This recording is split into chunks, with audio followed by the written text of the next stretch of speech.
Well, it's waging the most ambitious counter-revolution I think I've ever seen in my life, much more fundamental and multifaceted than the Reagan Revolution. And by that, I mean certain issues are now moot. He's closed the border. There is no more illegal entry. It's just a question of how do you get the 12 million that came under Biden out.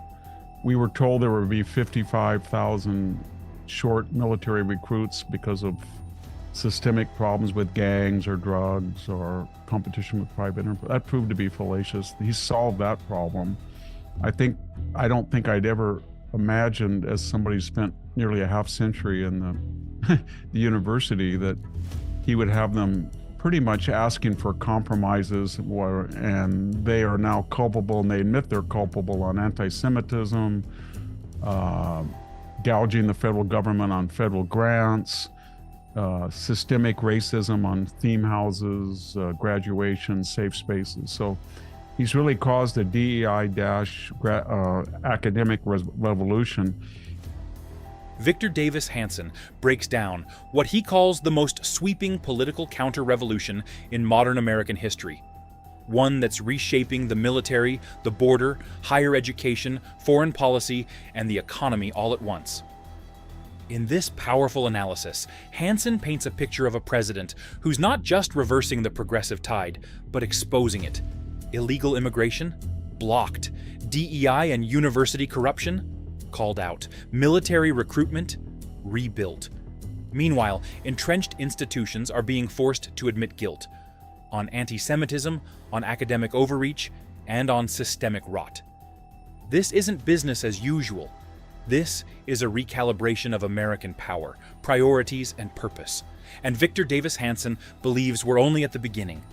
As far as these two wars go, the instigators or the attackers, Hamas and Russia, apparently, and their supporters feel that the war went against them and they have no rationale for the types of losses they incurred and the humiliation they incurred. So they're not really going to give up unless they can go back to their masters and say, this was worth it in the cost of benefit analysis. So I don't know where the magic point is for Putin, how far west of the Donbass and Crimea he's got to explain to his base, the oligarchs and the military, that he lost 1 million Russian casualties basically to just start out with what he had. He had Crimea, he had the Donbass, he had pretty much de facto certainty that Ukraine wouldn't be in NATO, and I don't know what he's gained for all that losses, but he apparently feels he's got to show something more.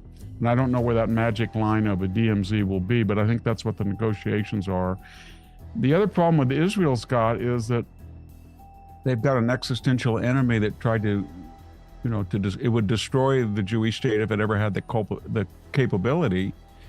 And its patron, Iran, has been defanged. Hezbollah has been defanged. So here you have this remnant, subterranean remnant, and you've got the international community trying to say that resurrect it. You've got the people of Gaza, from latest polls, seem to want to resurrect it, and Israel can't they can't resurrect it. And so it's just a question of what are they going to do about it? How are they going to? They've been into Gaza once, and I don't think it was in their interest to get anywhere near there again. But they can't leave it be, so they're in an existential dilemma, a doom loop. They can't let it be, and they don't want to go in there and run things. And so we'll see what happens, but it really hurt their efforts that the international community sort of gave a life raft to this dying Hamas cause.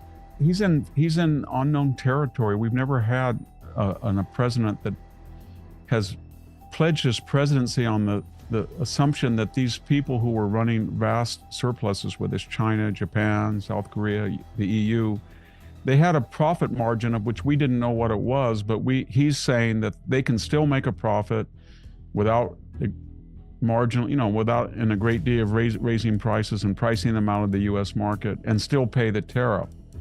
And they don't want to admit it, but he suggests that's accurate. He also feels that while the Wall Street Journal might say that trade deficits don't matter and tariffs are bad, then why does China and the EU and all these brilliant nations adopt the things that we're told are injurious to them?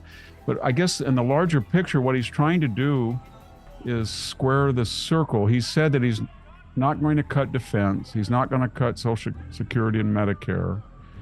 He's not going to raise taxes.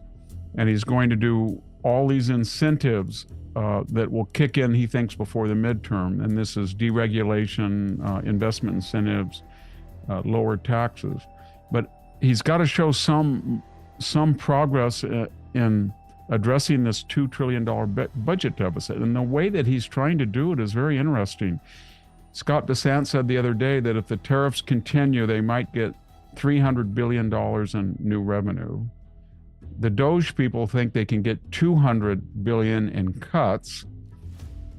And Trump is going wild over Jerome Powell. But the subtext of that is we're paying $3 billion a day in interest. And if you can get down maybe a half a point or 3/4 of a point, you might save another $200 billion in annual interest. And before you know it, you've cut $700 billion from the $2 trillion, which is, 30 or 40% is pretty good, without raising taxes and without touching defense and entitlements. I think that's what he's trying to do. And that's why he's so inflamed and angry at Powell.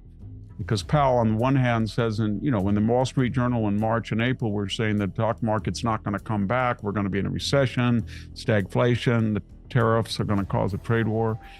You would think that as someone who agreed with that assessment, he would have lowered interest rates. And then when he didn't, and everybody said, well, things are getting better, then he didn't, you could see why he kept them, because he said he was afraid of inflation, but there was no evidence there was any inflation. It was about 2.4, 2.5. It's gone down. In January, I think the whole year, 7 months, is 2.4 inflation. So he's not consistent, but one thing is consistent. He's sort of a Merrick Garland wounded fawn.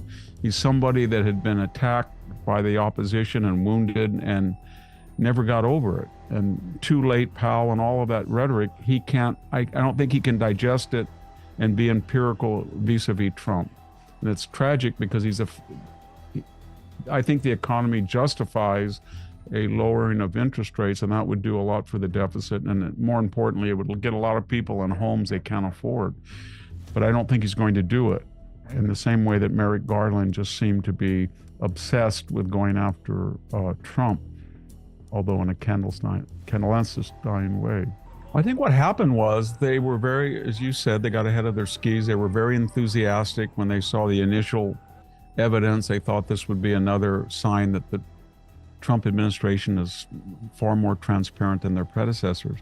And then when they looked at the 170 names that appear in text messages, emails, court inquiries, interrogatories, there's a lot of people there. I mean, there's Leonardo DiCaprio, there's Bruce Willis, there's all these names, and we have no idea why they're there. When on a 1 to 10, they could have just bumped into him. They could have said hello. They could have seen him in a party. They could have tried to raise money with him. They could have done a business deal. Or at a 10, they could have been involved nefariously. And I think once she said that, they must have been swarmed by calls from people who say, if you release this information, I'm innocent, but I'm going to be ruined for life. I'm a donor. I know you people. Why are you doing this? And I think they made a mistake at that point and backed off.